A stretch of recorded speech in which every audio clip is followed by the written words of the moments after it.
बिस्मिल्लाहिर्रहमानिर्रहीम। मैं हूं आपका होस्ट अब्दुल सत्तार हाशमी। आप देख रहे हैं प्रोग्राम 92 स्पोर्ट्स। नाजरीन, इस वक्त मैं आपके सामने तारीख के कुछ औराक रखना चाहता हूं और मैं आपको बताना चाहता हूं कि 1 फरवरी 2006 को कराची में आई मेहमान भारतीय क्रिकेट टीम पाकिस्तान के साथ तीसरा टेस्ट मैच खेल रही थी और इस टेस्ट मैच को पाकिस्तान ने 341 रन से जीत लिया था। पाकिस्तान ने पहली इनिंग्स में 245 रन बनाए और दूसरी इनिंग्स में 599 रन बनाए 7 विकेटों के नुकसान पर, और जवाब में भारत 238 और 245 रन की इनिंग्स खेलकर आउट हो गई और इस तरह से उन्हें 341 रन की शिकस्त हुई। दोनों ममालिक के दरमियान अब तक 139 ओडीआई मैचेस खेले जा चुके हैं, जिसमें पाकिस्तान ने 73 जबकि भारत ने 57 मैच जीते हैं। यहाँ भी पाकिस्तान का पलड़ा भारी है। कुल 17 सीरीज हुई हैं, जिसमें पाकिस्तान ने 7 सीरीज अपने नाम की हैं जबकि भारत ने 6 सीरीज अपने नाम की हैं। और इसके बाद T20 फॉर्मेट आता है, तो T20 फॉर्मेट में भारत का पलड़ा पाकिस्तान से कहीं ज़्यादा भारी है और इस वक्त T20 का जो मार्का है वो ज़ाहिर है अमेरिका और वेस्ट इंडीज़ में होने जा रहा है, तो हम वहाँ देखेंगे कि दोनों टीमों के बीच में क्या जोड़ पड़ता है। ये जो मैंने आपको रिकॉर्ड बताया है, ये इसलिए बताया है कि भारत जो है ये पाकिस्तान आने से डरता है, पाकिस्तान अपनी टीम भिजवाने से डरता है और इसकी पूरी वजह यह है कि वो कहते हैं कि जी यहाँ दहशतगर्दी है, सिक्योरिटी के मसले हैं, अमन व अमान के मसाइल हैं, लेकिन ये वजह नहीं है। असल वजह यह है कि वो शिकस्त से डरता है और शिकस्त से डरने की पादाश में उन्होंने दहशतगर्दी के पीछे अपने आप को छुपाया हुआ है। और अभी आपने देखे कि एशिया कप जो पिछला गुजरा है उसमें पाकिस्तान मेज़बान था और इंडिया को पाकिस्तान आना था, लेकिन इंडिया और इंडिया के जय शाह ने इस टूर्नामेंट को घुमा के रख दिया और इंडिया पाकिस्तान नहीं आई और ये मैचेस श्रीलंका जो है वो शिफ्ट कर लिए गए थे। तो पाकिस्तान लाख यकीन दहानियाँ करवाए कि हम आपको सदारती लेवल की सिक्योरिटी देंगे, हम आपके बहुत सारा ख्याल रखेंगे, और लेकिन इसके बावजूद उनका एक ही रट है कि नहीं, ये दहशतगर्दी है, यहाँ सिक्योरिटी के इश्यूज़ हैं, हम यहाँ नहीं आएंगे।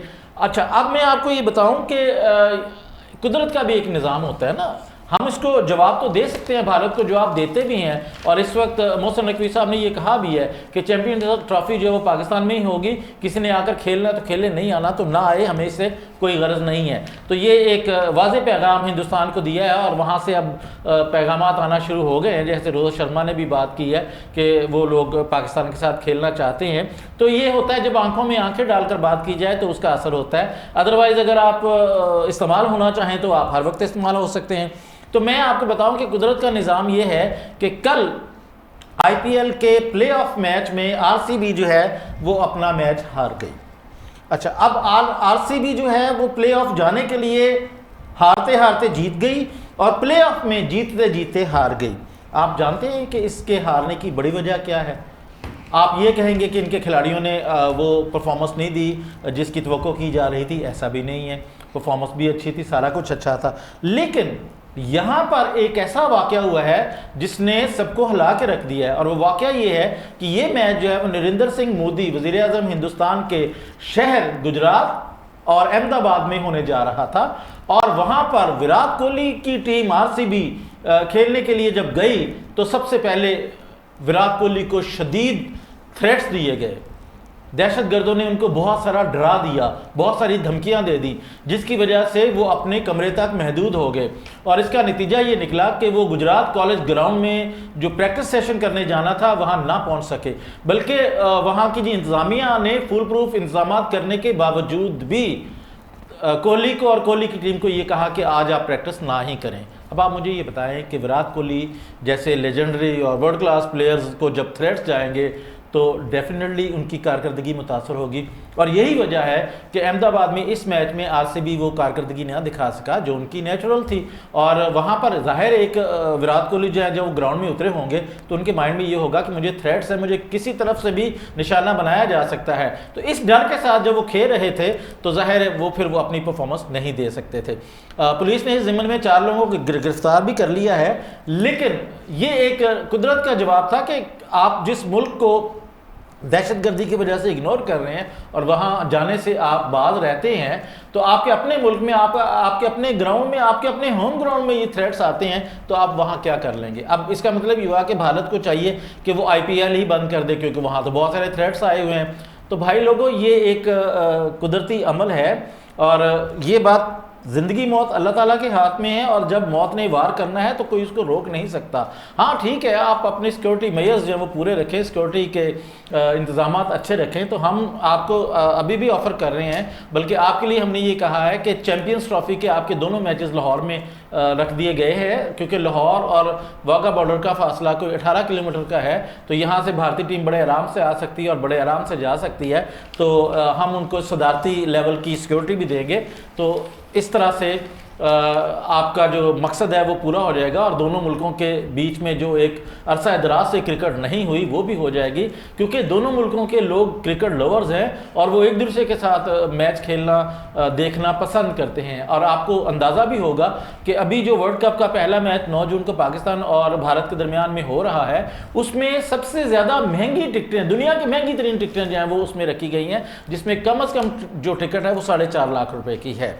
तो अब आप ये देखें कि ये जो दहशतगर्दी का एक इल्ज़ाम लगाया था उसमें आप खुद मुलव्वस हो गए, तो इससे ये साबित हुआ कि आप इल्ज़ाम की बुनियाद पर लोगों को अच्छी क्रिकेट से महरूम नहीं रख सकते। एक बात तो ये थी। दूसरी बात ये है कि ये बड़ी अहम बात है, मैं आपको बताने जा रहा हूँ कि हिंदुस्तान में इस वक्त कोचेज़ की तलाश है।